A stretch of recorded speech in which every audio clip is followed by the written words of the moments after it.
This is the 2024 Honda Prologue Touring. Is it a great midsize EV?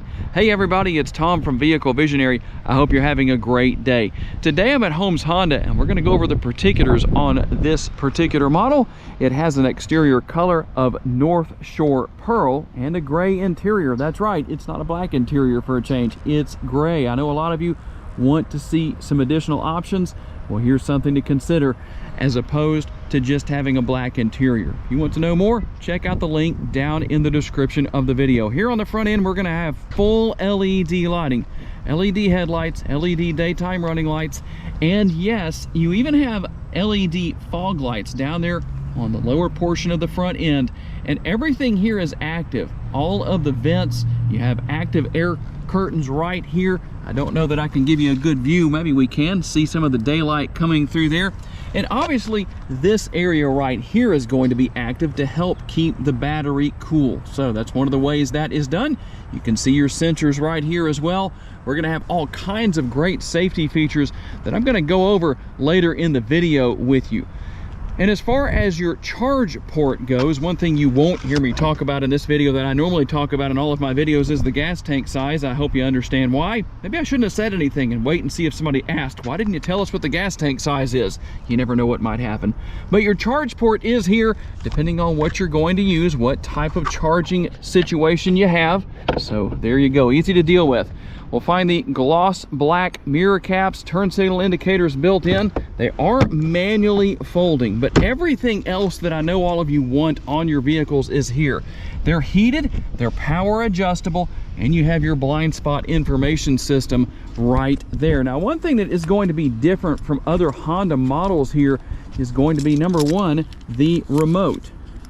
Because of the building this in conjunction, cooperation, let's get those words untongue twisted there, with General Motors, you're going to have a General Motors style remote, but it does have all the great features and functionality, including remote start, that you're looking for. But something else that's interesting here is that you have what's called passive entry. That's what this button is and this button. So you come up with the remote on your person and you can lock or unlock all four doors from either the front or the rear door. That's always a good thing. I know a lot of people like to do that, especially going to the back door when you have kids, whether they're adults, teenagers, or they're infants, whatever the case is. If they're the kids, you often go to the back door first. Now, let's talk about our tire and wheel setup here. First of all, we're gonna have 255 on the width, a 60 series sidewall, wrapped around the 19-inch wheels. Now, depending on if you go single motor or dual motor, will determine if you're all-wheel drive or two-wheel drive, but there's a difference compared to other Honda models. If you go with a single motor and you go two-wheel drive, you're not going to be front-wheel drive, you're going to be rear-wheel drive. And we'll take a quick look here at the roof rails. You'll also have a panoramic sunroof. So as of right now, the only two Honda models that offer a panoramic sunroof as of the time that I'm filming this video would be the Honda Pilot and this Prologue. LED taillights, everything here is LED. We finished that off back here on the rear.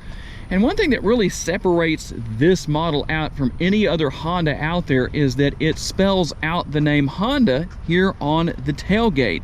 You don't see that as of the time that I'm filming the video. Again, maybe we'll see that in the future, I don't know. But right now, the Prologue is the only model that has that. Here is something else you're not going to find on other Honda models. You're gonna pull on the hood release right there 2 times. And the benefit to that is you don't have to go looking for a release to open the hood. Now, this is actually not a front trunk, or an E-trunk. There are different names for that. This is your single electric motor, as that is what this model has, and it puts out 212 horsepower and 236 pounds-feet of torque. How about those all-important MPGEs? What are they?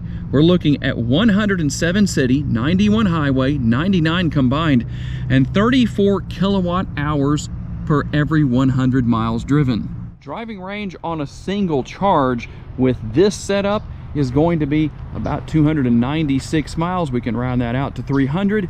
And we're looking on a DC fast charger at 65 miles of additional range added every 10 minutes. Here on the Touring trim level, you'll find the power tailgate and 23.7 to 57.7 cubic feet of cargo capacity. Here's our first look into the gray interior. Told you that was here. This is what it looks like. And we're going to have cargo lighting on each side. I always like that as opposed to one light. That just seems to make a difference. Now, as is the case with EVs, you're not going to find a spare tire. You will find a tire repair kit. And on the Elite trim level, you can go with the optional self-sealing tires. And by the way, there is that panoramic sunroof that this model has. Here's a little trivia for you. Which Honda model was the first to ever have a panoramic sunroof?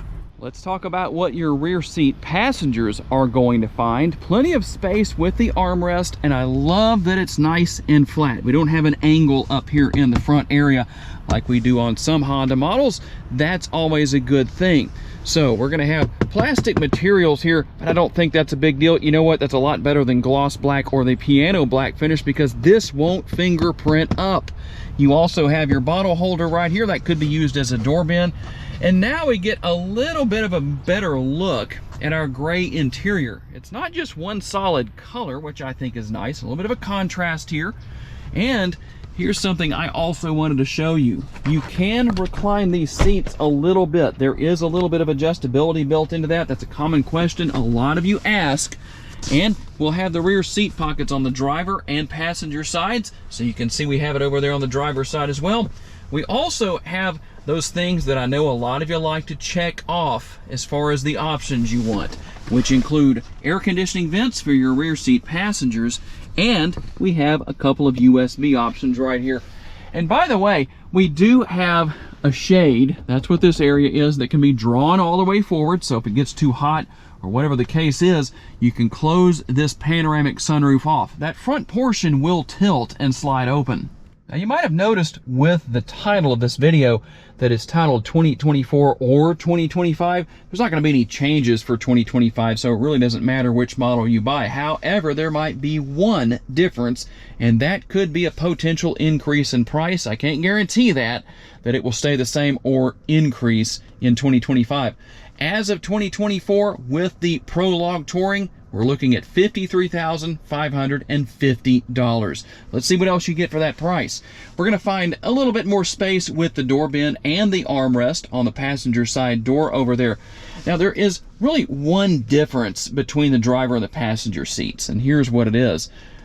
While you have full power adjustability with both seats, the height of the driver and passenger seats can be raised and lowered. They're both heated, but only the driver's seat has the lumbar support. So if you're curious about that as far as the adjustment goes, well, there you go. There's our glove box. And over here on the driver's side door, of course, we'll have all of our controls for the side view mirrors, for the windows, all of that, and our seat memory. In my opinion, automakers should have seat memory on both sides. If the driver's side has it, the passenger side should too. Can't be that much more expensive. At least that's my thought on the matter. And right here, we're going to find underneath the steering column, there is your release to adjust your tilt and telescopically adjustable steering wheel. And the 11-inch instrument cluster, the driver's display, nice modern look. I like it. I think they did a good job here with that. Here are our steering wheel mounted controls. I probably don't need to tell you too much about what is there, but you can see. And something that the Prologue comes standard with across all trim levels is this lever right here. Not only can you control the functionality of your front and rear window wipers, you can also turn your blinkers on. Some of you might need to ask your salesman to show you exactly how to do that, because I don't know if you do or not. At least the ones I've driven around. And right here, our shifter. Can't really say anything funny or sarcastic about that. Hopefully you know how to use that, but you're about to, because I'm going to show you. You pull back on it, goes into neutral. Now you need to keep it pulled back like this, push it into the down position to go into drive, and into that up position to go into reverse. And we'll have the 11.3-inch touchscreen right here. It has the good old-fashioned knob right there for turning the radio on and off and adjusting the volume. But this system is chock full of great technology. But, as is typical for any Honda vehicle, at least the modern vehicles that have this type of technology, it's not hard to use. It's not hard to learn. You have Google Assistant here, so you can say, hey, yeah, I won't do that because I might set off devices in your homes, but maybe I should do that. It would be kind of a prank almost, but then again, you might stop watching the video. So we won't do that. But Google Assistant is here. You also have your charging right here. Let's go in and take a look at exactly what you have. Number one, it's going to tell you when you need to charge again, how much charge capacity you have, how far you can drive, and you can schedule charging. Nice to have that. We can go back home right here, and when we push right there, or select, we don't push on the screen, do we? We select right there. Here are some items of interest you might want to know about as far as turning your fog lights on and off, your auto high beams, traction control. You can see what all is here. Park assist, in case you are wondering, that's where those things are located. You can also go into ambient lighting, and there are several different colors here. So something that we don't really see predominantly across all Honda models, but it is here, and you have several different colors. You can adjust how bright that is, or you can dim that depending on what you want.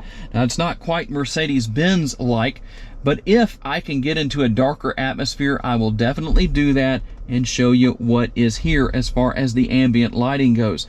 Now, when we go into settings, here's what we're going to have. I'm just going to run through all of the menus here just so you can see what's here. Not hard to figure out what it is. It's so simple you almost don't need me to show you. But I did want to show you some settings under vehicle and some information. So you can go into your audio settings with your Bose premium audio system. If you want to go in and make it sound better than it sounds from the factory, well, you can do that. There's how that works. Pretty easy to deal with as far as all of that goes. And we can also go into sound right there. You can see everything that you would expect is there. Now, let's go back here and we'll take a quick look as we have teen driver mode. We have our rear seat reminder, buckle to drive. I like to turn that off in my vehicle because if I'm somewhere where I'm maybe changing spots at the in a parking lot, or just driving around when I'm not on the road, that's nice to be able to turn that off. Or maybe I'm at the racetrack, moving around in the pit area, something like that. But I do encourage you to use your seatbelt when you drive. There's climate and air quality. And you might have noticed if you watch me regularly that I didn't talk about Honda Sensing earlier. Well, we do have our safety features here. Let's see what all we have. Automatic emergency braking, front pedestrian braking. We have adaptive cruise go notifier, lane change alert, park assist with braking, rear cross traffic alert, and rear pedestrian alert. So a lot going on where that's concerned. There are a lot of things you can do here. Comfort and convenience, you can go in and see what all is there. If your chime volume is too loud, which that would be crazy, you can turn that down. It can go a lot louder than it is, but I'm not going to demonstrate that because it can be extremely loud. And hands-free exterior storage access. If you want that on or off, there's how you deal with that. And I'm going to turn that on just so that we can do open and close. If we want to do that, we'll leave that on just so we might make a customer happy. Maybe that will be one of you. And you can see what else is here. A lot going on, but it's not complicated, not hard to learn. I like that. That's easy. Dual zone climate control is going to be here. All of your controls right here. And we have some other buttons here that we need as well. There's how we turn on the heated seat for the driver and the heated seat for the passenger. There are 3 stages of that.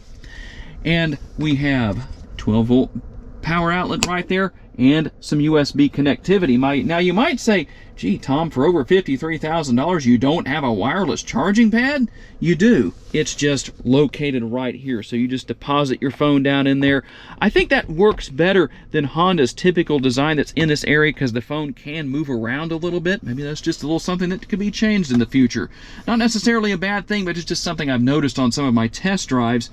And cup holders, something that all vehicles have, good old-fashioned cup holders. And the center console, the lid, not too bad to use as an armrest for me personally. I do wish it was maybe a little bit higher, but not bad. It will definitely do the job. And speaking of doing the job, there's quite a bit of space within the center console.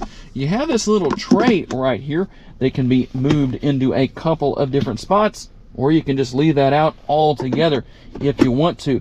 And earlier in the video, I mentioned that we have the Power shade for the sunroof. Well, there you go. There is the power shade. Here is where you're going to control everything for the sunroof and the shade and all that good stuff. And your upper console, that's what you're going to have. One more thing, I'm not going to do this because I don't have anything turned on where I can, but you do have Google Maps here built in. You can wirelessly pair your smartphone as well and use that.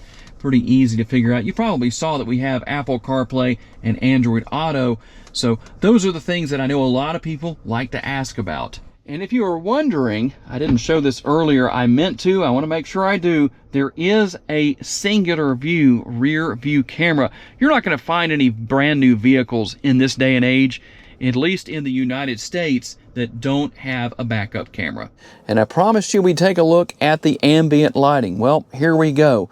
And there are several different colors, depending on what you want. I'll show you what some of those are. Now, the blues tend to show up the best. Let's see how that works here. That is definitely showing up on the camera the best, nice and bright. But when you're sitting here in person, everything is easy to see. Now, you don't have a lot of areas that are lit all over the vehicle. It's not as if it's a Mercedes-Benz or anything like that, but it is a little bit more than other Honda models offer that do have some ambient lighting, some interior lighting, such as the Black Edition trim levels for the Pilot and the Ridgeline. So if you're curious, that's what it looks like. Try and give you a little bit of a look with some of the different colors. And something else I can show you here, nothing out of the ordinary, but obviously you're going to have the lit surround on the connectivity down here with the USB and the 12-volt power outlet. And as we get out on the road for a quick test drive, one thing I can definitively say is this is going to be the most quiet Honda you have ever driven. If you happen to drive one, obviously very quiet. The ride quality is great. The seats are very comfortable. I feel like you could sit in these seats for a nice long road trip as long as it's possible to have and be just fine. So that's always a good thing. Acceleration is good, and while it's not exactly neck-snapping performance, it's not meant to be, but one way or another, you can get down the road, get up to speed, do whatever it is you need to do. You're not going to have any trouble. An easy to adjust to power pedal, you know, no big deal there. You don't have to deal with turbo lag, that's for sure, because, well, obviously there is no turbocharger. Brake pedal is equally as easy to use. You won't be brake checking yourself or your passengers or anything like that. That's good. And it's pretty easy to see out of. If you adjust your rear view mirror correctly, the rear window is not hard to see out of, so that's a good thing. And the thing is, you obviously don't have to worry about blind spots because you have blind spot monitoring. It doesn't mean you shouldn't look around and pay attention to what's going on around you, but at the same time, you have those nice safety features that give you that added peace of mind. It's a fun vehicle to drive. You've got all those great driving aids, your parking sensors, all of those good things that definitely make a difference and bring, like I say, all that good peace of mind. Steering wheel's nice and comfortable, and the technology here, easy to reach everything, easy to learn, easy to deal with. Whether it's technology or the air conditioning, that's no big deal. I like that. A somewhat simplistic EV. It has the latest and greatest in technology here that you can get from Honda, but at the same time, I like that it's not an overload for people who maybe don't want that. Okay, tell me what you think about the 2024/2025 Honda Prologue Touring. Is it a great midsize EV? Or maybe I should say midsize EV SUV, because that is what this ultimately is. What are your thoughts? Tell me what you think. Tell me if this is something you plan to buy and what trim level you plan to go with. I want to say a special thanks to my friends at Holmes Honda for loaning me this Prologue for the day. And a special thanks to all of you for being kind enough to give me the opportunity to give you a vision for your next vehicle. If you enjoyed this video, please be sure to hit the like button. That's very helpful to me. Make sure to share this video on your timelines on social media so other people can see it. And make sure to subscribe. That way you don't miss any future videos. If you would like to learn about additional vehicles you may wish to consider purchasing, check out the video that's on the screen right now, and I'll see you there.